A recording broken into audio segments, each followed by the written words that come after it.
ನಮಸ್ಕಾರ ವೀಕ್ಷಕರೇ, ನೀವು ನೋಡ್ತಾ ಇದ್ದೀರಾ ಸಂಪಾದಕ ಯೂಟ್ಯೂಬ್ ಚಾನಲ್. ನಾನು ಸಂಕೇತ್. ಲೋಕಸಭಾ ಚುನಾವಣೆಯ ಟಿಕೆಟ್ಗಾಗಿ ರಾಜ್ಯ ಬಿಜೆಪಿಯಲ್ಲಿ ನಾಯಕರ ತಿಕ್ಕಾಟಗಳು, ಬಣಜಗಳಗಳು ತೀವ್ರಗೊಳ್ಳುತ್ತಿದ್ದ ಹೊತ್ತಿನಲ್ಲೇ ದೆಹಲಿ ಹೈಕಮಾಂಡ್ ಅಭ್ಯರ್ಥಿಗಳ ಎರಡನೇ ಪಟ್ಟಿಯನ್ನು ಬಿಡುಗಡೆ ಮಾಡಿದೆ. ಬೆಳಗಾವಿ, ರಾಯಚೂರು ಮತ್ತು ಉತ್ತರ ಕನ್ನಡ ಹೀಗೆ ಕೆಲ ಕ್ಷೇತ್ರಗಳನ್ನು ಹೊರತುಪಡಿಸಿ ರಾಜ್ಯದ 20 ಕ್ಷೇತ್ರಗಳಿಗೆ ಅಭ್ಯರ್ಥಿಗಳನ್ನು ಘೋಷಣೆ ಮಾಡಿದ್ದು, ಸದಾನಂದಗೌಡ, ಸಿ.ಟಿ. ರವಿ, ಪ್ರತಾಪ್ ಸಿಂಹನಂತವರಿಗೆ ಟಿಕೆಟ್ ನಿರಾಕರಿಸುವ ಮೂಲಕ ಪಕ್ಷದೊಳಗಿನ ಒಕ್ಕಲಿಗ ನಾಯಕರನ್ನ ಮೂಲೆಗುಂಪು ಮಾಡಿದೆ. ಇದಕ್ಕೆ ದೇವೇಗೌಡರ ಜನತಾದಳ ಪಕ್ಷದ ಜೊತೆಗಿನ ಮೈತ್ರಿಯು ಮೂಲ ಕಾರಣ ಎನ್ನಲಾಗ್ತಿದೆ. ಬೆಂಗಳೂರು ಉತ್ತರ ಕ್ಷೇತ್ರದಿಂದ 2 ಬಾರಿ ಗೆದ್ದು ಸಂಸದರಾಗಿದ್ದ, ಕೇಂದ್ರ ಸಚಿವ ಸ್ಥಾನವನ್ನು ಅಲಂಕರಿಸಿದ್ದ ಮಾಜಿ ಸಿಎಂ ಡಿ.ವಿ. ಸದಾನಂದಗೌಡರಿಗೆ ಎಲೆಕ್ಷನ್ ಕಾವು ಶುರುವಾಗುವುದಕ್ಕೂ ಮೊದಲೇ ರಾಜಕೀಯ ನಿವೃತ್ತಿಯನ್ನು ಘೋಷಣೆ ಮಾಡುವಂತೆ ಒತ್ತಡ ಹೇರಲಾಗಿತ್ತು. ಒತ್ತಡಕ್ಕೆ ಮಣಿದು ನಿವೃತ್ತಿಯನ್ನು ಘೋಷಿಸಿದ್ದ ಸದಾನಂದಗೌಡ ಇತ್ತೀಚೆಗೆ ನಾನು ಕೂಡ ಟಿಕೆಟ್ ಆಕಾಂಕ್ಷಿ ಅಂತ ಮತ್ತೆ ಚುನಾವಣಾ ಕಣಕ್ಕಿಳಿಯುವ ಪ್ರಯತ್ನವನ್ನು ನಡೆಸಿದರು.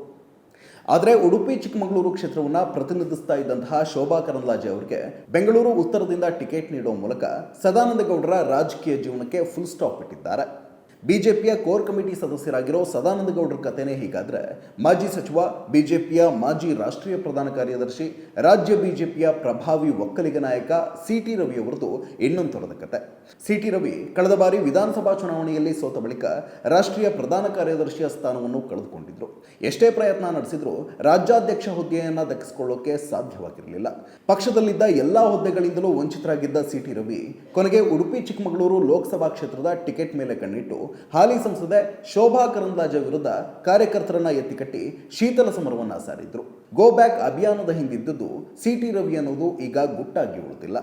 ವಿಪರ್ಯಾಸ ಅಂದ್ರೆ ಇದನ್ನೇ ಬಳಸಿಕೊಂಡು ಒಂದೇ ಕಲ್ಲಲ್ಲಿ 2 ಹಕ್ಕಿ ಹೊಡೆದ ಯಡಿಯೂರಪ್ಪ ಒಂದೆಡೆ ಶೋಭಾರನ್ನ ಮರಳಿ ಬೆಂಗಳೂರಿಗೆ ಕರೆತಂದು ಬೆಂಗಳೂರು ಉತ್ತರ ಕ್ಷೇತ್ರದಲ್ಲಿ ನಿಲ್ಲಿಸಿ ಸದಾನಂದಗೌಡರ ರಾಜಕೀಯ ಜೀವನವನ್ನ ಹೆಚ್ಚು ಕಡಿಮೆ ಮುಗಿಸಿದ್ರೆ, ಮತ್ತೊಂದೆಡೆ BL ಸಂತೋಷ್ ಜೊತೆ ಸೇರಿ ತಮ್ಮ ವಿರುದ್ಧ ಕತ್ತಿ ಮಸೀತಾ ಇದ್ದ ಸಿ.ಟಿ. ರವಿಯನ್ನ ಕೋಟಾ ಶ್ರೀನಿವಾಸ್ ಪೂಜಾರಿಯನ್ನ ಮುಂದು ಮಾಡಿ ಸುಲಭವಾಗಿ ಬದಿಗೆ ಸರಿಸಿದ್ರು. ರಾಜ್ಯದ ಹಿಂದುಳಿದ ಜಾತಿಗಳಲ್ಲಿ ಕುರುಬರ ನಂತರ ಪ್ರಬಲವಾಗಿರುವ ಬಿಲ್ಲವ ಜಾತಿಗೆ ಮಣೆ ಹಾಕಲು ಸೋಷಿಯಲ್ ಇಂಜಿನಿಯರಿಂಗ್ ಅನ್ನ ಮುಂದುವರಿಸಿಕೊಂಡು ಕೋಟಾ ಅವರಿಗೆ ಟಿಕೆಟ್ ಫೈನಲ್ ಮಾಡಿಸಿದ್ರು. ಜಾತಿ ಸಮೀಕರಣದ ವಿಚಾರ ಬಂದಾಗ ಹೈಕಮಾಂಡ್ ಕೂಡ ಯಡಿಯೂರಪ್ಪನವರ ದಾಳಕ್ಕೆ ಸಮ್ಮತಿ ನೀಡಿತು. ಈತ ಟಿಕೆಟ್ ಪಡೆಯಲು ಏನೆಲ್ಲ ಸರ್ಕಸ್ ಮಾಡಿದ್ದ ರವಿ ಎಂಗು ತಿಂದ ಮಂಗನಂತಾದ್ರು. ಕೋಟಾ ಶ್ರೀನಿವಾಸ್ ಪೂಜಾರಿಗೆ ಸಹ ಇದು ಬೇಡದ ಟಿಕೆಟ್. ಆದರೆ ಯಡಿಯೂರಪ್ಪ ಹೈಕಮಾಂಡ್ ಅನ್ನೇ ಒಪ್ಪಿಸಿರೋದ್ರಿಂದ ಇಲ್ಲ ಅನ್ನಲಾಗದ ಸ್ಥಿತಿಯಲ್ಲಿ ಅವರಿದ್ದಾರೆ.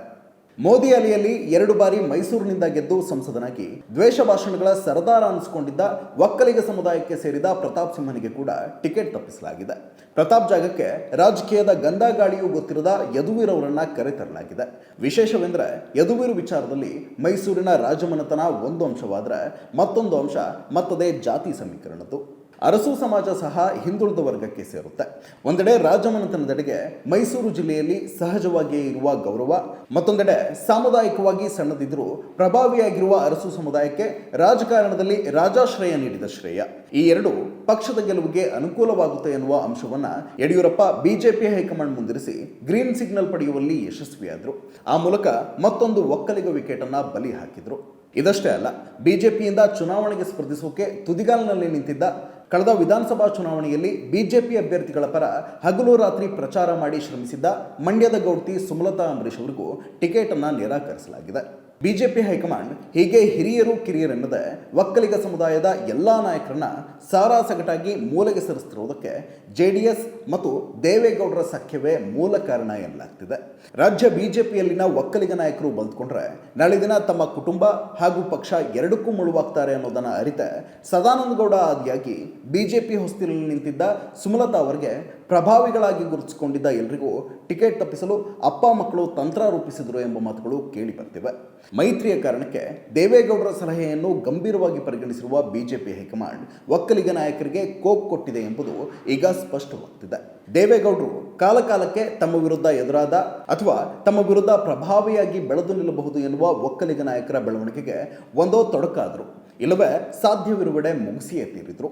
ದೇವೇಗೌಡರ ಈ ಪಟ್ಟುಗಳಿಗೆ ಸಿಲುಕಿ ಜರ್ಜರಿತರಾದ ಒಕ್ಕಲಿಗ ನಾಯಕರ ಪಟ್ಟಿ ಪಕ್ಷಾತೀತವಾಗಿ ದೊಡ್ಡದಿದೆ. ವೈ.ಕೆ. ರಾಮಯ್ಯ, ಬೈರೇಗೌಡ, ಎಸ್.ಎಂ. ಕೃಷ್ಣ, ಅಂಬರೀಶ್, ನಾಗೇಗೌಡ, ಗೋವಿಂದೇಗೌಡ, ಚಂದ್ರೇಗೌಡ ಹೀಗೆ ಈ ಪಟ್ಟಿ ಬೆಳೆಯುತ್ತಾನೆ ಹೋಗುತ್ತೆ.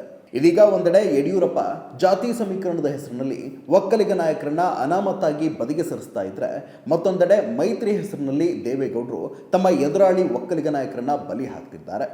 ಒಂದೇ ಬಾರಿಗೆ ಒಳಗಿಂದ ಹೊರಗಿಂದ ಬೀಳ್ತಾ ಇರೋ ಈ ಎರಡೆರಡು ಹೊಡೆತಗಳಿಗೆ ಬಿಜೆಪಿ ಒಳಗಿನ ಒಕ್ಕಲಿಗ ನಾಯಕರೆಲ್ಲ ತಂಡ ಹೊಡೆದಿದ್ದಾರೆ ಅನ್ನೋದರಲ್ಲಿ ಅನುಮಾನನೇ ಇಲ್ಲ.